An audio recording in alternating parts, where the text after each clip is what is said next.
Assalamualaikum warahmatullahi wabarakatuh. Damai sejahtera bagi kita semua. Shalom. Di video kali ini beta akan menjelaskan dua sistem yang terdiri menjadi sistem muskuloskeletal dan sistem integumen. Di sini beta akan menjelaskan sistem yang pertama serta fungsinya.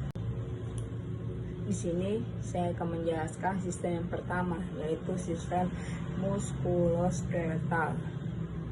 Sistem ini adalah penyungkung tubuh terdiri dari tulang, sendi, otot, tendon, dan ligamen untuk menunjang bentuk tubuh dan memungkinkan gerakan. Kita masuk kepada anatomi yang pertama, yaitu tulang. Tulang fungsinya untuk menopang tubuh, perlindungan organ, tempat melekatnya otot, dan penyimpanan mineral atau kalsium dan fosfat. Sekarang kita akan masuk pada anatomi yang kedua, yaitu otot. Dibagi menjadi dua. Yang pertama, otot rangka dan otot polos. Otot rangka bekerja sama dengan tulang untuk menghasilkan gerakan. Dan kita akan masuk kepada anatomi yang ketiga, yaitu sendi. Sendi adalah tempat pertemuan antara dua tulang.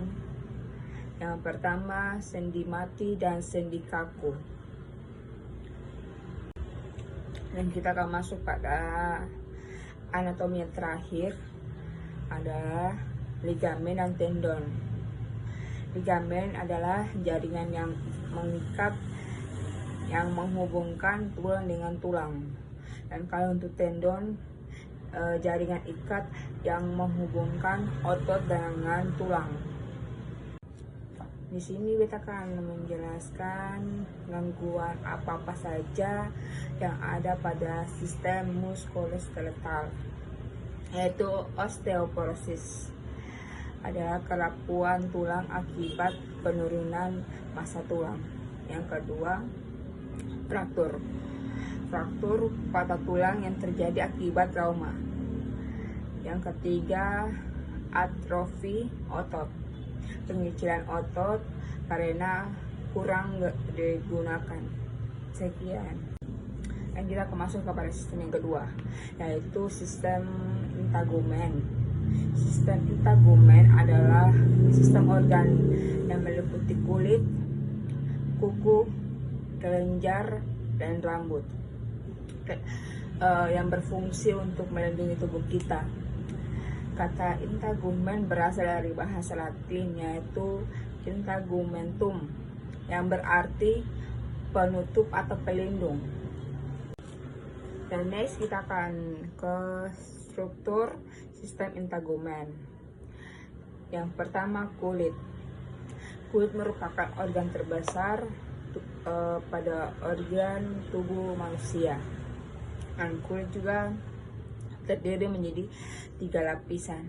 Yang pertama, epidermis. Yang kedua, dermis. Dan ketiga, hipodermis.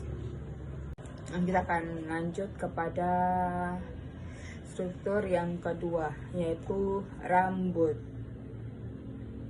Rambut adalah tumbuh dari folikel yang terletak pada dermis. Rambut berfungsi sebagai pelindung dari sinar matahari dan debu, serta membantu sensasi perubahan. Dan kita akan lanjut kepada struktur yang ketiga, yaitu kuku. Kuku merupakan struktur yang keras, terbentuk dari keratin, dan fungsi kuku adalah melindungi ujung jari dan membantu aktivitas seperti mencakar, menggaruk, dan menambah kepekaan sentuhan. Kita akan masuk kepada struktur yang terakhir, adalah kelenjar.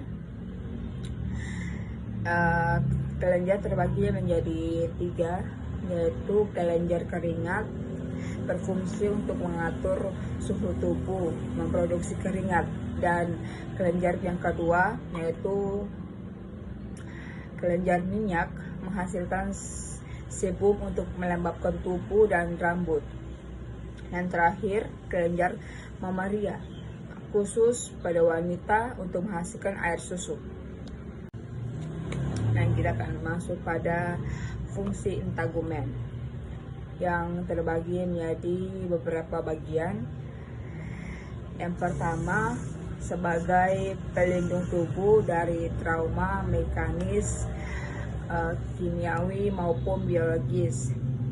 Yang kedua, mengatur suhu tubuh melalui keringat dan pelembaran atau penyempitan pembuluh darah. Dan yang ketiga, sebagai alat ekstraksi melalui keringat. Yang keempat, sebagai reseptor sensorik atau meraba nyeri, panas, dingin. Yang kelima, sintesis vitamin D dan bantuan sinar ultraviolet. Yang terakhir, menunjang penampilan dan komunikasi nonverbal. Dan itu adalah penjelasan singkat dari saya. Semoga apa yang tadi saya jelaskan itu semoga bermanfaat bagi kita semua. Terima kasih.